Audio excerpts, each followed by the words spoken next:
पाकिस्तान में बढ़ते हुए दहशतगर्दी के वाकयात आपके सामने हैं। अफगानिस्तान के रास्ते दहशतगर्द आकर अफवाज पर हमले करते हैं। इंडिया जो है किस हद तक इसमें मुलव्वस हो सकता है, क्योंकि उसके लिए बहुत आसान है पाकिस्तान को डिस्टर्ब करना, थोड़ा सा माली और अस्करी वसाइल देकर।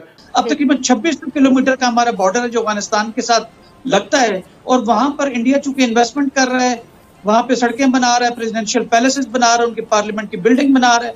तो ऐसा लगता है कि ये वो सूरत हाल है जो कि इवन सदर हामिद करजई और सदर अशरफ गनी के ज़माने में भी नहीं थी। कुछ मूवमेंट देखी गई है, मूवमेंट है जी ये टैंक्स की, जो कि पाकिस्तान की अफगानिस्तान के साथ जो सरहद है उसके ऊपर ये इंक्रीज्ड मूवमेंट है दूसरी साइड से। कल से अफगानिस्तान घुस गया है पाकिस्तान में, इतने सारे चेक पोस्ट इनके जाके तालिबान ने तोड़े हैं, मारे हैं, उनको टारगेट किया है, एक भी जो है वो आर्मी का बंदा उसमें नहीं दिखा। ये एयर स्ट्राइक का यूज कर रहे हैं, लेकिन जब तालिबान इनके सरहदों पे घुस गए तो कोई भी पाकिस्तानी फौजी वहां पे नहीं मिल रहा। हालात कभी इतने खराब नहीं थे। বন্ধুরা আজকের এই আপডেটটি শুনে আপনাদের দিল তো গার্ডেন গার্ডেন হয়ে যাবে, কিন্তু এখানে সবথেকে বড় চিন্তা হবে বাংলাদেশিদের। কেননা আপনারা জানেন বাংলাদেশিরা কখনো তুর্কি কাব্য বানায়, কখনো পাকিস্তানি, তো কখনো আবার আফগানের তালিবানিদের। হ্যাঁ বন্ধুরা, যখনই ইসলামিক বিশ্বের নাম আসে তখনই সেরা সবাইকে আব্বু বানাতে পিছপা হয় না, কিন্তু যখনই দুই ইসলামিক দেশের মধ্যে ঝামেলা শুরু হয় তখন কিন্তু এদের সব থেকে বড় কনফিউশনে পড়ে যায় যে কাকে ছাড়বে আর কাকে সাপোর্ট করবে। যাই হোক, আসি মেন টপিকে। বন্ধুরা আপনারা তো জেনে গেছেন যে আজ থেকে 2 দিন আগে পাকিস্তান রিটেলিয়েশন হিসাবে আফগানিস্তানের ঘরের ভেতর মানে তালিবানের উপর এয়ার স্ট্রাইক করে। যে এয়ার স্ট্রাইকে তালিবান জানিয়েছিল যে 8 জন যাদের মারা যায়, তারপরে পরে তালিবানের মুখপাত্র বলেছিল যে আমরা এই রিটেলিয়েশন এমন ভাবে দেব পাকিস্তান মনে রাখবে। ঠিক সেটা বলার পরে থেকে তালিবানের তরফ থেকে জোর সোরে কারবাই করা শুরু হয়ে গেছে। আপনাদের আগে জানিয়ে দিই যে একটা সময় ছিল, হ্যাঁ বন্ধুরা একটা সময় বলতে সেই সময়ের কথা বলছি, যে সময় তালিবান ক্ষমতায় আসছিল সেই সময় সব থেকে বড় আনন্দ পেয়েছিল বাংলাদেশিরা আর পাকিস্তানিরা। যাই হোক, এখনো কিন্তু ইসরায়েল আর জঙ্গি হামাসের মধ্যে যুদ্ধ চলমান। তো এটাকে নিয়ে বাংলাদেশ আর পাকিস্তানের ঘরের ভেতরে আলোচনা হয়েছে যে এখনো জঙ্গি হামাস ইসরায়েলের সাথে যুদ্ধ লড়ছে, যেখানে ইসরায়েলের কাছে সমস্ত কিছু আছে, নেভি আছে, এয়ারফোর্স আছে, সমস্ত কিছু আছে, তারপরেও কিন্তু এখনো পর্যন্ত জঙ্গি হামাসরা তাদের সাথে লড়াই চালিয়ে যাচ্ছে। এবার ইন্টারেস্টিং ব্যাপারটা এখানে দেখুন, আজকের দিনে তালিবানের কাছে কিন্তু পাকিস্তানের তুলনায় যদি ভালোভাবে বিচার করেন মিলিটারি কম্পারিজন, তো সেখানে কিন্তু তালিবানের কাছে কোনো সংসাধনই নেই, না এয়ারফোর্স আছে, না নেভি আছে, না অন্য এয়ার ক্যাপাবিলিটি। যেটাই হোক, তারপরেও কিন্তু তালিবানেরা বড় বড় সুপার পাওয়ারের সঙ্গে যুদ্ধ করেছে ইতিহাস থেকে আজকের দিনও পর্যন্ত। তবে এখানে এখন চিন্তা এটাই যে হামাসের মতন যদি তারাও পাকিস্তানের সাথে যুদ্ধ করে তাহলে পাকিস্তানিদের অবস্থা কি হবে। মুখের কথা মুখেই আছে, নিয়ে নিন। এদের কারবাই এমন ভাবে শুরু হয়ে গেছে, পাকিস্তানিদের মিডিয়াতে বড় সড় রকমের চিন্তা দেখা যাচ্ছে। খবর বেরিয়ে আসছে এটাই, আফগান লাগোয়া সীমানাগুলোতে তালিবানের তরফ থেকে এমন ভাবে অ্যাকশন করা হচ্ছে যে পাকিস্তানি সেনা তাদের চেকপোস্ট গুলোকে ছেড়ে পালিয়ে এসেছে। এমনকি কিছু কিছু জায়গায় তালিবানকে চেকপোস্টকে ওড়াতে পর্যন্ত হয়নি, তারা অটোমেটিক অর্থাৎ পাকিস্তানি সেনা আগে থেকে সেই সমস্ত জায়গাগুলোকে ছেড়ে পালিয়ে গিয়েছে। তালিবানি সেনার কাছে হাইটেক রাইফেল, আরপিজি, এমনকি অ্যাডভান্স লেভেলের গান, এছাড়া আগেকার দিনে যে সমস্ত ট্যাঙ্কগুলো অল ওভার বলতে গেলে তারা আমেরিকার ফেলে যাওয়া অ্যাডভান্স অস্ত্রের আগে যে সমস্ত পুরনো অস্ত্র ছিল সব কিছুকে নিয়ে তারা পাকিস্তানের উপর ভারীভাবে আক্রমণ করছে। খবর তো এটাও বেরিয়ে এসেছে যে ছবিটিকে আপনারা স্ক্রিনে দেখছেন যে পাকিস্তানের অনেক সেনা তালিবানের হাতে বন্দী হয়ে গেছে। হে আল্লাহ, এটা কি করছো তুমি? দুই আল্লাহ আল্লাহ লড়াই করে দিচ্ছ। এবার পাকিস্তানিদের সব থেকে চিন্তা কোন আব্বুকে আব্বু বলবে আর কোন আব্বুকে ছেড়ে দেবে, কোন আব্বুকে ভালো বলবে আর কোন আব্বুকে খারাপ বলবে। কেননা যখন এই তালিবানি ক্ষমতা এসেছিল তখন সব থেকে বেশি খুশি হয়েছিল এই বাংলাদেশিরা, আর এখন এদের চিন্তা যে তালিবানিকে সমর্থন দেবে না পাকিস্তানিদের।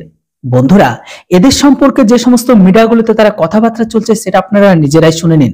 भारत के जो सीडीएस है, चीफ ऑफ डिफेंस स्टाफ ने, उन्होंने भी रिसेंटली एक स्टेटमेंट दिया बड़ी वाज़ेह। भारत के सीडीएस ने जो स्टेटमेंट दी उसने यही कहा कि पाकिस्तान के मुआशी मसाइल तो बहुत ज़्यादा हैं, इकनॉमिक डिफ़िकल्टीज़ हैं, इकनॉमिक चैलेंजेस हैं, लेकिन इस सब में हम जो पाकिस्तान की मिलिट्री है, पाकिस्तान की जो फ़ौज है, उसके थ्रेट को इग्नोर नहीं कर सकते और हमें उसके लिए तैयार रहना पड़ेगा। वो हमारे लिए कल भी एक ख़तरा था पाकिस्तान, आज भी ख़तरा है और आइंदा आने वाले दिनों में भी वो ख़तरा रहेगा और पाकिस्तान की मिलिट्री माइट जो है उसे एक्नॉलेज किया। अब ये इसे हम तारीफ के तौर पर भी ले सकते हैं कि हमारी मिलिट्री माइट की भारतीय जो CDS है वो तारीफ कर रहे हैं, बट ये उसके कंसर्न्स हैं। और जब इस तरह का आपका जो दुश्मन मुल्क होता है जिससे आपके इख्तलाफात चल रहे होते हैं, जब वो इस तरह के कंसर्न्स का इजहार करे तो उसका मतलब है कि वो कुछ प्लान कर रहा है। अफ़गान तालिबान के तर्जुमान ने यह भी दावा किया कि अफ़गान सिक्योरिटी फोर्सेस ने पाकिस्तान की चेक पोस्टों को भी निशाना बनाया, यानी जवाबी कार्रवाई की। अब इसी के नतीजे में खरलाची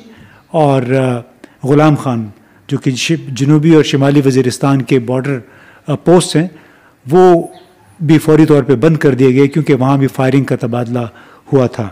बॉर्डर पर खड़ा हमारा जो फौजी जवान है वो इस वक्त आपकी और मेरी दुआओं का मुंतज़र है, आपके और मेरे मॉरल सपोर्ट का मुंतज़र है। वो दुश्मन के निशाने पर है। अफ़गानिस्तान बॉर्डर पर इस वक्त हालात जो हैं वो कशीदा हैं और इवन मज़ीद कशीदा जो हैं वो भी हो सकते हैं। जो फुटेज है वो बता रही है, और जो फुटेज आई है वो भी यही बता रही है कि जो वहाँ की हुकूमत है वो टैंक्स जो हैं वो पाकिस्तान की सरहद के करीब जो है वो ला रहे हैं। और इसमें ये भी बताया जा रहा है कि ये जो टैंक्स हैं इनकी साख देख के लग रहा है कि ये रशियन एरा जो सोवियत दौर था उस दौर के ये टैंक्स हैं जो कि वहाँ पर इनके कब्ज़े में हैं, और वो ये टैंक्स पाकिस्तान की सरहद पर ला रहे हैं। और एक और ख़बर भी आई है, RTE उर्दू जो है वो इसे रिपोर्ट कर रहा है कि तालिबान ड्यूरेंट लाइन पर कमक भेज रहे हैं जहाँ पाकिस्तान के साथ उनकी झड़पें हो रही हैं।